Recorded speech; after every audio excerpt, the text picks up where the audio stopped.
The first thing that most people do not understand about the law of attraction, it is that you don't get what you want. You get what you are.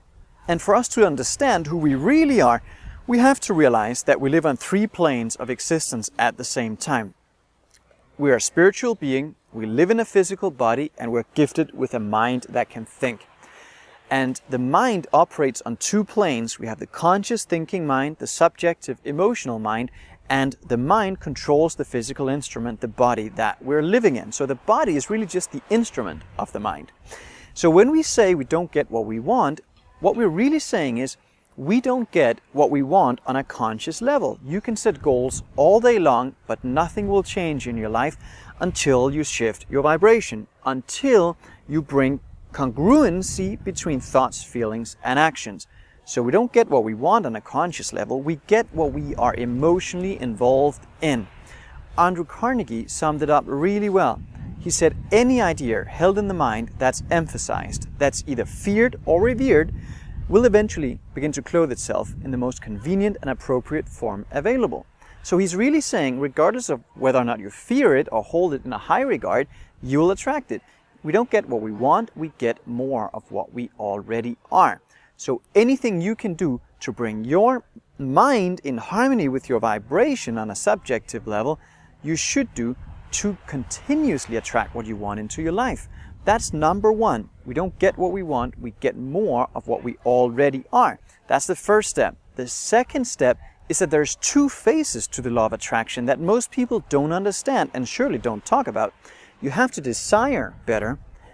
You have to desire better.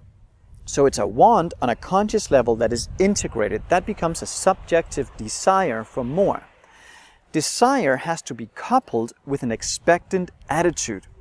And so what is attitude? Attitude is the thoughts, feelings, and actions in a person. It is the composite of all 3. So it's not just their thoughts, it's not just their actions, it's not just their feelings, it's all 3. So I actually have to come from the goal. I have to translate vision into being. I gotta go from thinking of my goal to thinking from it, living from it. So that's the second step. It's to realize that there's 2 phases to the law of attraction.